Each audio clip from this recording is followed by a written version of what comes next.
اور کھانے کے برتن اس کی طرف بڑھا دیے۔ اچھا میں ابھی آتی ہوں، اتنا کہہ کر وہ کمرے سے باہر نکل گئی اور میں اس کو جاتا ہوا دیکھتا رہ گیا۔ کاش غزل، اگر تمہاری شادی نہ ہوئی ہوتی تو میں تم کو اپنے دل کی ملکہ بناتا۔ میں تمہیں کیسے بتاؤں کہ میں تمہیں چاہنے لگا ہوں، میں نے دل ہی دل میں سوچا۔ وہ قدرت کا ایک حسین شاہکار تھی، اس کی جھیل جیسی گہری آنکھوں میں ایک کشش تھی جو مجھے اپنا دیوانہ کیے ہوئے تھی۔ اچانک ہی کمرے کا دروازہ کھلا اور غزل کمرے میں داخل ہوئی۔ اس کے ساتھ ایک لڑکا اور ایک وہی بڑھیا تھی جسے میں پہلے دیکھ چکا تھا۔ اسجد، یہ مہیش ہیں اور یہ ہماری امی ہیں، غزل نے تعارف کرواتے ہوئے کہا۔ اب کیسی طبیعت ہے تمہاری اسجد؟ مہیش نے بغور میری طرف دیکھتے ہوئے کہا۔ اب کافی بہتر محسوس کر رہا ہوں، میں نے مسکراتے ہوئے کہا۔ ہاں اسجد، میں ابھی جنگل سے آ رہا ہوں، میں تمہارے دوست کو بہت تلاش کر رہا ہوں لیکن وہ مجھے کہیں بھی نظر نہیں آیا۔ تمہارا دوست گھر چلا گیا ہوگا، مہیش نے تفصیل سے مجھے بتایا۔ اللہ کرے ایسا ہی ہو، میں نے مہیش کی طرف دیکھتے ہوئے کہا۔ اچھا بیٹا، تم ٹھیک ہو جاؤ گے تو ہم…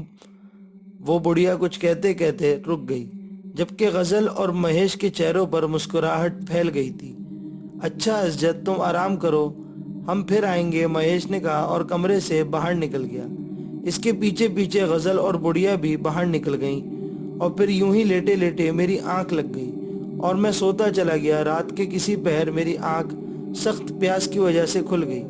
کمرے میں چاند کی ہلکی ہلکی روشنی پھیلی ہوئی تھی جس کی وجہ سے مجھے کمرے کی ہر چیز صاف دکھائی دے رہی تھی۔ میں کافی مشکل سے اٹھ بیٹھا۔ میرے بستر کے سرہانے کی طرف ایک چھوٹا سا ٹیبل رکھا گیا تھا جہاں پانی کا جگ موجود تھا۔ میں نے ہاتھ بڑھا کر گلاس میں پانی انڈیلا اور ایک ہی سانس میں پی گیا، لیکن پھر بھی میری پیاس نہ بجھی۔ میں نے 2-3 گلاس پانی کے پیے، تب جا کر میری پیاس بجھی تھی۔ میں نے اپنے آپ کو عجیب سا محسوس کیا، مجھے اپنے اندر ایک تبدیلی سی محسوس ہو رہی تھی۔ میرے بدن سے درد کی ہلکی ہلکی سی ٹیسیں اٹھ رہی تھیں۔ اچانک ہی میری نظر اپنے بازو پر بندھی ہوئی پٹی پر چلی گئی اور میں حیران ہو کر اسے دیکھنے لگا جس پر تھوڑا سا خون بھی لگا ہوا تھا۔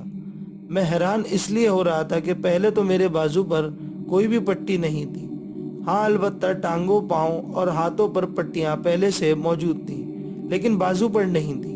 میں نے ایک گہری سانس لی اور دوبارہ لیٹ گیا، لیکن نیند میری آنکھوں سے کوسوں دور تھی۔ ایک عجیب سی بے چینی اور گھبراہٹ سی محسوس ہو رہی تھی اور دل عجب انداز میں دھڑک رہا تھا، اور یہ رات میری آنکھوں میں ہی کٹ گئی۔ صبح ہوتے ہی غزل میرے لیے ناشتہ لے کر آ گئی اور مجھے دیکھتے ہی بولی، ارے تمہارے چہرے پر یہ 12 کیوں بج رہے ہیں؟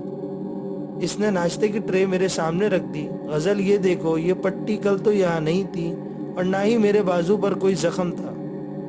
میں نے پریشانی سے کہا، ارے اسجد، تم تو ایسے پریشان ہو رہے ہو، تمہارے بازو پر زخم تھا لیکن میں نہ دیکھ سکی تھی۔ تمہارے بازو پر ایک بہت زہریلا کانٹا چبھا ہوا تھا۔ میں جب کل کمرے میں آئی تو تم سو رہے تھے، میں نے تمہارے بازو پر چبھا ہوا کانٹا دیکھ لیا تھا، پھر میں نے وہ کانٹا نکال کر پٹی کر دی تھی۔ تمہارے بازو پر ایک بہت زہریلا کانٹا چبھا ہوا تھا۔ میں جب کل کمرے میں آئی تو تم سو رہے تھے، میں نے تمہارے بازو پر چبھا ہوا کانٹا دیکھ لیا تھا، پھر میں نے وہ کانٹا نکال کر پٹی کر دی تھی۔ غزل نے میری طرف دیکھتے ہوئے کہا تو میں مسکرا دیا۔ اچھا اب جلدی سے ناشتہ کر لو، غزل نے کہا اور کمرے سے باہر چلی گئی اور میں ناشتہ کرنے میں مصروف ہو گیا۔ ناشتہ کرنے کے بعد میں نے بازو سے پٹی کھول کر دیکھی تو میرے بازو پر 2 ننھے ننھے سوراخ تھے اور میرے بازو پر خون بھی جمع ہوا تھا۔ میں نے بازو کو تھوڑا دبایا تو ان سوراخوں سے خون کے 2 ننھے قطرے ابھر کر آ گئے۔ میں نے دوبارہ بازو پر پٹی باندھ دی اور بستر سے اٹھ کر کمرے میں ٹہلنے لگا۔ اتنے میں غزل اور مہیش بھی کمرے میں داخل ہو گئے۔ ارے واہ اسجد، تم تو اتنی جلدی اٹھ کھڑے ہوئے، یہ تو ہمارے لیے بہت ہی اچھی بات ہے، مہیش نے میری طرف گہری نظروں سے دیکھتے ہوئے کہا۔ بس یار ایسے ہی بیٹھے بیٹھے تھک گیا تھا، اس لیے سوچا تھوڑی دیر ٹہل لوں، میں نے مسکراتے ہوئے کہا۔ اچھا تو پھر آؤ تمہیں اپنی حویلی دکھا دوں، مہیش نے کہا تو میں خوشی سے اس کے ساتھ چل پڑا۔ غزل بھی ہمارے ساتھ تھی۔ مہیش اور غزل مجھے حویلی کے مختلف کمرے دکھا رہے تھے اور مجھے بہت اچھا لگ رہا تھا۔ حویلی کے سب کمروں کی سجاوٹ بہت ہی عمدہ انداز سے کی گئی تھی۔ اچانک ہی گزرتے ہوئے میری نظر ایک ایسے کمرے کی طرف چلی گئی جس کا دروازہ بند تھا۔ اس کمرے کی کھڑکی کے پاس مجھے ایک سایہ دکھائی دیا جو ایک دم ہی وہاں سے غائب ہو گیا۔ میں نے اسے اپنا وہم سمجھا اور مہیش اور غزل کے ساتھ چلتا رہا۔ انہوں نے مجھے حویلی کے اور تو سارے کمرے دکھائے، لیکن وہ کمرہ نہیں دکھایا جو بند تھا اور جس کے پاس میں نے وہ سایہ دیکھا تھا۔ بہرحال یہ دن میرا بہت ہی اچھا گزرا۔ رات کو میں سو رہا تھا کہ اچانک ہی میری آنکھ بازو میں سخت درد کی وجہ سے کھل گئی۔ میں نے جب اپنے بازو کی طرف دیکھا تو میری آنکھیں حیرت سے کھلی کی کھلی رہ گئیں۔ دل زور زور سے دھڑکنے لگا۔ ایک سایہ میرے بازو پر جھکا ہوا تھا اور وہ میرا خون پی رہا تھا۔ اچانک ہی میرے منہ سے ایک فلک شگاف چیخ نکل گئی۔ اس سائے نے سر اٹھا کر میری طرف دیکھا۔ اف خدایا، اس کی سرخ انگارہ آنکھیں بالکل اس خوفناک بلی کی طرح تھی اور اس کا رنگ بھی بالکل اس خوفناک بلی کی طرح تھا۔ اس سائے نے اپنی خونی نظروں سے مجھے گھورا اور آنکھ جھپکتے ہی وہاں سے غائب ہو گیا۔ میرا جسم بری طرح کپکپانے لگا تھا۔ میں نے اپنے بازو کی طرف دیکھا جس سے خون بہہ رہا تھا۔ اچانک ہی میری آنکھوں کے سامنے اندھیرا چھا گیا اور میں بے ہوش ہو گیا۔ جب مجھے ہوش آیا تو میں بستر پر تھا اور ہر طرف خاموشی چھائی ہوئی تھی۔ میں نے ایک نظر اپنے بازو کی طرف دیکھا جس پر اب پٹی بندھی ہوئی تھی۔ ایک پل کے لیے تو میں حیران ہوا، پھر سوچا غزل نے ہی دوبارہ پٹی کر دی ہوگی، اور اب مجھے پورا یقین ہو گیا تھا کہ اس حویلی میں ایک خوفناک سایہ ہے اور وہ سایہ اس خوفناک بلی کا ہی ہے۔ مجھے اس حویلی سے خوف آنے لگا تھا کیونکہ اس حویلی میں موجود سایہ میری جان کا دشمن بن گیا تھا۔ میرا ارادہ تھا کہ اب جلد ہی اس حویلی سے جانے کو ہے کیونکہ وہ سایہ کسی بھی وقت میری جان لے سکتا تھا۔ میں غزل کا انتظار کر رہا تھا۔ میں سوچ رہا تھا کہ میں غزل کو کہہ دوں گا کہ میں اب اس حویلی میں نہیں رک سکتا